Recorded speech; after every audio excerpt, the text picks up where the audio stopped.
Hello everyone. तो कैसे हैं आप सभी? आशा करता हूँ आप भी बहुत अच्छे होंगे। तो मेरा नाम है आयुष और शुरू करते हैं आज का डेली ब्लॉग 2। तो आज मेरी दिन की शुरुआत होती है 7 बजे। अब इसमें सबसे पहला काम होता है मेरा, वो है डेली टारगेट सेट करना। तो आज के टारगेट में कुछ ज़्यादा चेंजेस नहीं थे। सबसे पहला था sectional test, 15 minute formula book revision, 15 minute calculation, OWS EDM phrase syno anto 50 each और उसके साथ 50 phrasal verb, history, geography, number system, English माध्यम का एक मॉक और रीजनिंग के डिफ़िकल्ट क्वेश्चंस। ये बहुत इंपॉर्टेंट होता है डेली टारगेट सेट करना। ठीक है, अब टारगेट सेट करते ही सबसे पहला काम था मेरा मॉक देना। तो सेक्शन 1 का मैंने एक मॉक दिया, सेक्शनल टेस्ट जिसे कह सकते हो। इसमें मेरे मार्क्स आए 127, जो बहुत अच्छा नहीं कह सकते, लेकिन इस सेक्शन पर मुझे काम करने की ज़रूरत है और यहाँ पर इम्पोर्टेंट भी है कैलकुलेशन करना। अब इसके बाद मैंने बनाया अपना मॉक एनालिसिस कॉपी, उसमें चीज़ें अपडेट की, जहाँ पर भी मुझे दिक्कत आ रही थी उन सभी क्वेश्चंस को मैंने नोट किया।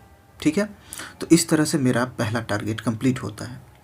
इसके बाद दूसरे टारगेट की ओर बढ़ते हैं, वो है मेरा फार्मूला बुक रिवीजन। तो फार्मूला बुक रिवीजन में सबसे पहला काम था मेरा, जो अलजेब्रा पार्ट का मैंने रिवाइज़ किया था, जो पार्ट बच गया था, जो बहुत ही इंपॉर्टेंट पार्ट था। सबसे पहले मैंने अलजेब्रा के उस पार्ट का रिवीजन किया। अलजेब्रा के उस पार्ट का रिवीजन करते करते 10 से 12 मिनट कंप्लीट हो गए और लास्ट के 1 से 2 मिनट में मैंने स्टार्ट किया ट्रिग्नोमेट्री। तो ट्रिग्नोमेट्री का जो पाइथागोरस ट्रिपलेट है, ट्रिपलेट याद करना बहुत इंपॉर्टेंट होता है, तो वो लास्ट के 2 से 3 मिनट मैंने वो ट्रिपलेट याद किया। ठीक है, तो ये चीज़ें हो गई मैथ्स के फार्मूला बुक रिवीजन में। इसके बाद जब बात करते हैं तो वो होता है कैलकुलेशन। कैलकुलेशन मैंने जो 20 एडिशन किए थे पहले, उसे ही आगे कंटिन्यू किया। तो 20 से लेकर के 40 तक मैंने एडिशन किया। इसके बाद मल्टीप्लिकेशन भी किया मैंने, 10 मल्टीप्लिकेशन किए। एक चीज़ ध्यान रखना है कि कैलकुलेशन बहुत इंपॉर्टेंट रोल प्ले करती है जब भी आप एसएससी के एग्ज़ाम्स दे रहे हो, क्योंकि कैलकुलेशन अगर फास्ट नहीं होता है तो वहाँ पर जो क्वेश्चन सेट करते हैं वहाँ पर आपको टाइम ज़्यादा लग सकता है और टाइम का बहुत ज़्यादा रोल होता है, अगर आप चाहे प्री का एग्ज़ाम दे रहे हो या मेंस का एग्ज़ाम दे रहे हो। क्योंकि मैथ सेक्शन में अगर आप कैलकुलेशन पार्ट पर ज़्यादा टाइम देते हो तो बाकी क्वेश्चंस को कम टाइम मिलेगा।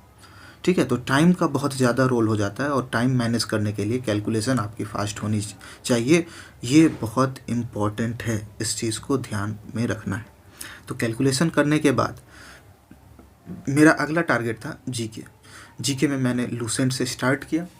अब लूसेंट में जो मैंने हिस्ट्री का पार्ट कल किया था चैप्टर 1, उसमें कुछ पार्ट्स रिमेनिंग थे। उस रिमेनिंग पार्ट को सबसे पहले मेरा काम था उस चैप्टर 1 को कंप्लीट करना। अब चैप्टर 1 को कंप्लीट करने के साथ मैंने चैप्टर 2 पूरा कंप्लीट नहीं हो पाया, कुछ पार्ट्स मैंने उसके भी पढ़े। ठीक है, तो हिस्ट्री में 2 चीज़ें करिए आप। एक, किसी भी जगह से थ्योरी पढ़ सकते हैं और थ्योरी के साथ आप वो जो प्रीवियस ईयर क्वेश्चन है उसका किसी भी बुक से, चाहे किरण पब्लिकेशन की हो या अगर आपके पास ब्लैक बुक है तो आप उससे कर सकते हैं। ठीक है, तो दूसरा मेरा टारगेट था प्रीवियस ईयर क्वेश्चन। मैंने पार्ट 1 किया था, अब आज से टाइप 1 मैंने किया था और आज से मेरा टाइप 2 स्टार्ट हो गया। तो टाइप 2 का मैंने पूरा रिवीजन किया अच्छे तरीके से। एक चीज़ और ध्यान रखना है कि जो प्रीवियस ईयर क्वेश्चंस है, उस क्वेश्चन को आप ऐसा नहीं कि सिर्फ एक बार अगर कंप्लीट कर लेते हैं तो चीज़ें दिमाग में रह जाएंगी, नहीं, कम से कम 2 से 3 बार आप ज़रूर उसे रिवाइज़ करें।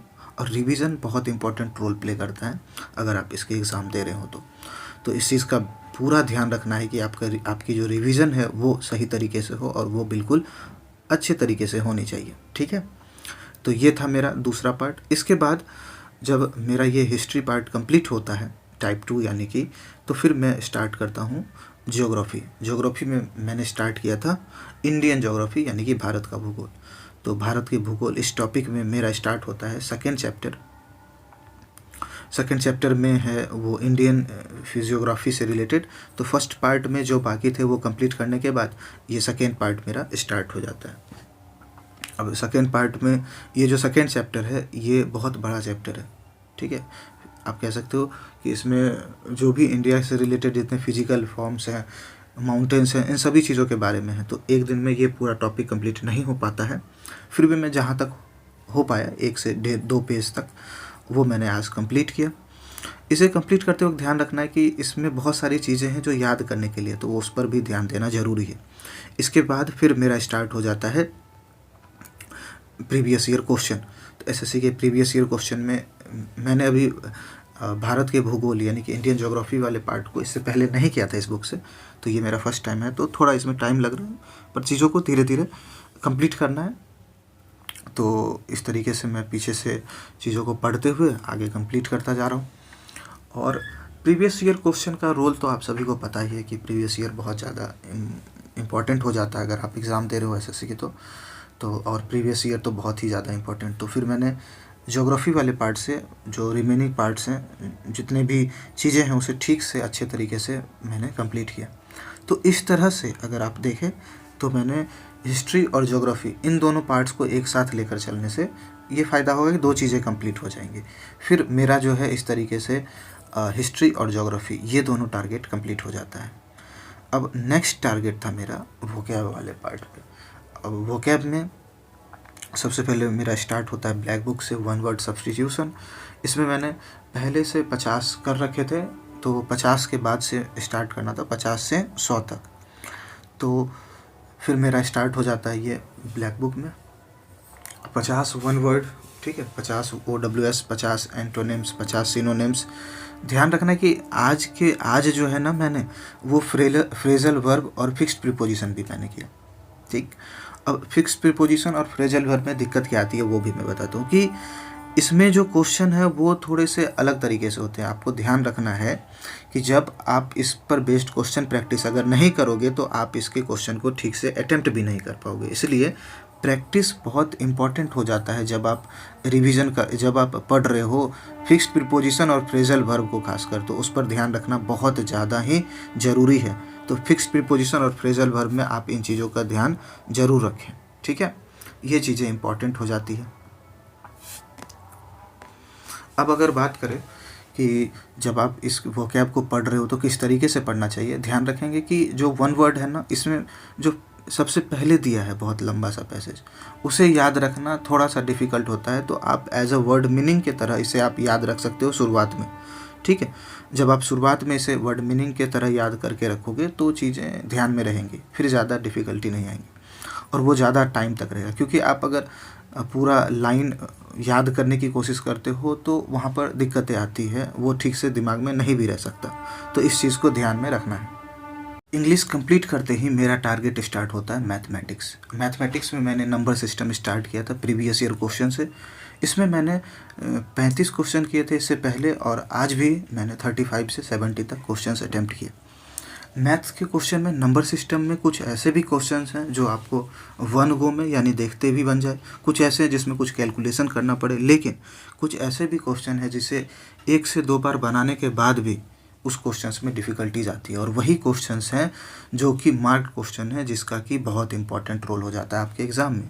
तो इन सभी क्वेश्चंस को बहुत ही ध्यान से आपको सॉल्व करना है, और अगर उसके कॉन्सेप्ट्स बहुत इंपॉर्टेंट हो या वो चीज़ें ध्यान में नहीं रह रहे तो आप उसे अपने फार्मूला बुक में नोट करके भी रख सकते हो, ताकि अगर आप फिर दोबारा रिवाइज करो तो वो सारे कॉन्सेप्ट्स जो हैं आपके रिवीजन भी होते चले जाए। तो मैथ्स का इसके बाद मेरा टारगेट स्टार्ट होता है और फिर मैं मैथ्स के टारगेट को कंप्लीट करता हूँ। मैथ्स के टारगेट को कंप्लीट करने में काफ़ी समय लगता है।